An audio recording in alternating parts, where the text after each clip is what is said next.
Hello, and welcome to our first performance in our 2020-2021 concert series, Music in a Sacred Space. My name is Sean Cotty, and I am the music director here at Church on the Hill. Our series is generously funded by Dime Bank, Liberty Land Abstract, and Energized Realty.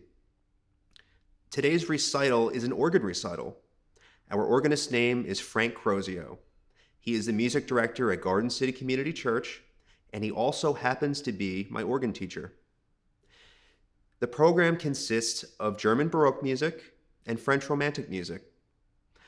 But Frank, you actually begin the recital with music by a living composer named Francis Jackson. I had never heard of him before you presented this piece. Perhaps you could tell us a little bit about his life and career. Sure. Francis Jackson just celebrated his 103rd birthday in October, which is why I programmed the piece. He was for many years the organist and master of choristers at York Minster in England, from probably by the mid-1940s till the early 1980s. And he actually began his musical career there in the 1920s as a boy chorister, singing under Sir Edward Bairstow. Then we dial the clock back to the German Baroque era. You play two pieces. One is a chorale partita, and the other is a chorale prelude. Both of these use two different tunes, which are chorales, and the composers make what I would call fancy elaborations on them. Maybe you could describe what each of the composers does to these tunes that makes these pieces special. The chorale partita by Walther, on the chorale Meinem, Nicht, My Jesus Never Will I Leave You, is a chorale partita. So it's a series of short variations on the chorale that possibly were performed in alternation with the congregation singing stanzas of the chorale. So they're very short and to the point. As you listen, you'll hear the chorale stated in 4 parts and then 3 small scale variations. And then a final variation in which the melody appears in canon with itself. The canon is between the right hand and pedal. In the Bach, this is a choral prelude. This is really an elaboration. And Bach loved the tune, Nun komm der Heiden, Heiland, Savior of the Nations, Come. He said it 3 times alone in the 18 Great Chorales, which is what this is from. He takes a very simple tune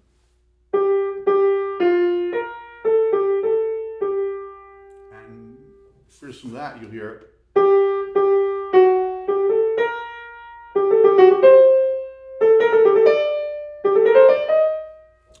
and elaborates on it.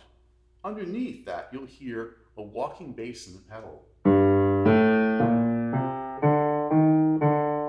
that keeps going consistently through the whole piece. And in the middle, there's like a 2-part motet. So you hear again the melody.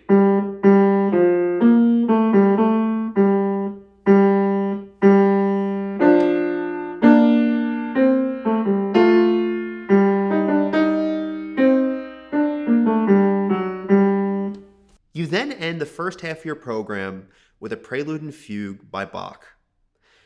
This is a rather large work for the organ, and it has some unusual aspects.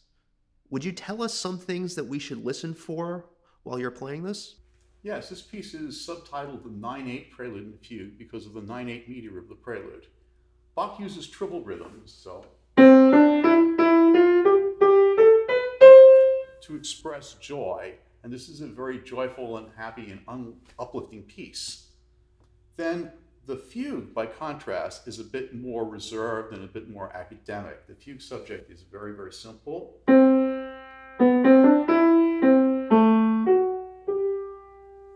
And the interesting thing about the fugue is that the pedal entrance is delayed until almost the end of the piece, and when it does appear, it's in rhythmic augmentation, so the notes are twice as long as they are in other places in the piece, and it forms a cantus firmus over which the other harmonies happen. Now, both the prelude and the fugue end in the same way. There's a series of punctuating chords with rests in between them, and then a low C pedal point over which the conclusion of the work is spun out. Well, thank you so much, Frank. I hope everyone enjoys the first half of the program.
Welcome to the second half of our program. This half consists of French Romantic music for the organ. Frank, your first piece opens with a bang here. This is the Carillon-Sortie by Henri Mulet. Could you tell us what a sortie is and a little bit about the French toccata style in which it is written? All of these pieces were written by French composers whose lives began in the 19th century and ended in the mid-20th century. The concept of a sortie in French church music is, it's a postlude, but sortie specifically means to leave. So in many American churches, it's common to stay for the postlude and listen to it. But this was music to leave the church by. There was no question about that. So it was very festive in nature. French composers were fascinated by church bells. And so there are many, many pieces, organ pieces written based on themes of church bells or trying to imitate church bells. And this toccata is in a sort of a classic ABA form. There's an opening section in which the theme is stated, a middle section, and then a final recapitulation statement with a big flourish coda at the end. The second piece in this half of the program is Cortége et Litanie by Marcel Dupré. These are two different factions of music combined into one beautiful piece. How does Dupré write both of these, and how does he combine them? Sure. The themes are quite contrasting. This is a piece that was written by Dupré in the 1920s, and it was originally conceived as an orchestral piece. He later made this transcription for organ himself. The cortège theme is very sustained and legato, and it sounds like this.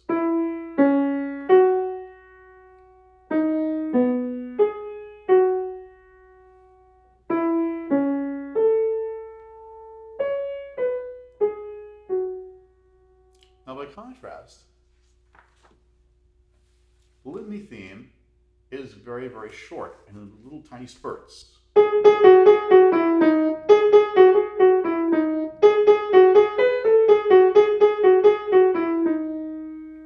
And if you think about what a litany is, it's short prayers or invocations that are repeated. And so it very much is in that style. Now, the litany section begins in single notes, and then gradually harmonies and rhythms and counter melodies are added to it until eventually, at the climax of the work, the two themes are superimposed one on top of another. And then there's a final coda at the end, which uses one of Dupré's favorite tricks, which is to alternate chords between the left and right hand. Like that. And then there's three giant E major chords that bring the work to a close. The final piece in your program is based on the tune that the Carillon bells play at Big Ben in London. What are some of the interesting features of this piece? And maybe you could tell us a little bit about a wrong note that might be in there. Well, yes, there's an interesting story about that. This piece, yes, is not based on church bells, but rather based on the sound of the Carillon at Big Ben. Vierne was great friends with the English organ builder Henri, who built many fine cathedral organs, including the one at Westminster Cathedral, the Catholic cathedral in the Westminster district of London, and he invited Vierne to play the dedication of that organ.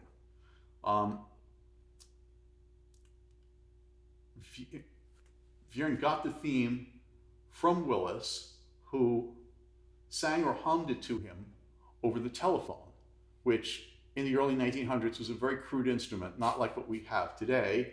And it's possible that Vierne misheard it, but the opening phrase of the theme, instead of being is. But it makes it more interesting, actually, because then the theme comes out like this. And then the third phrase is different.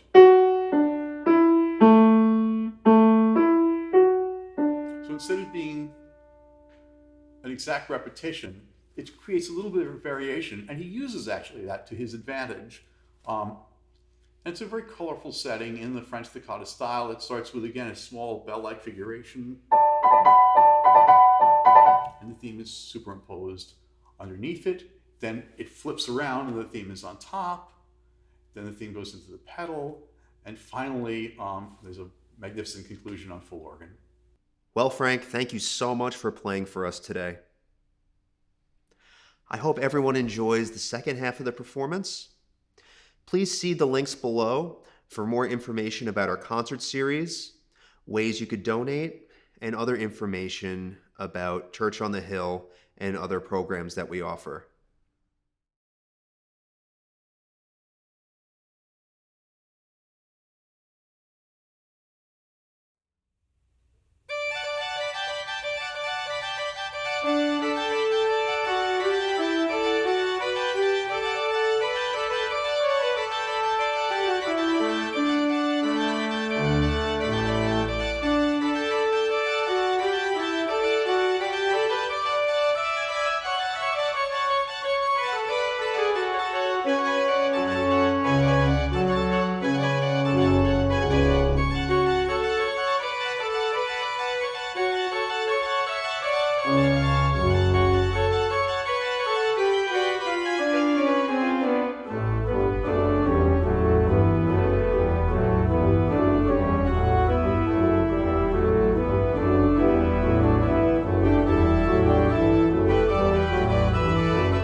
Thank you.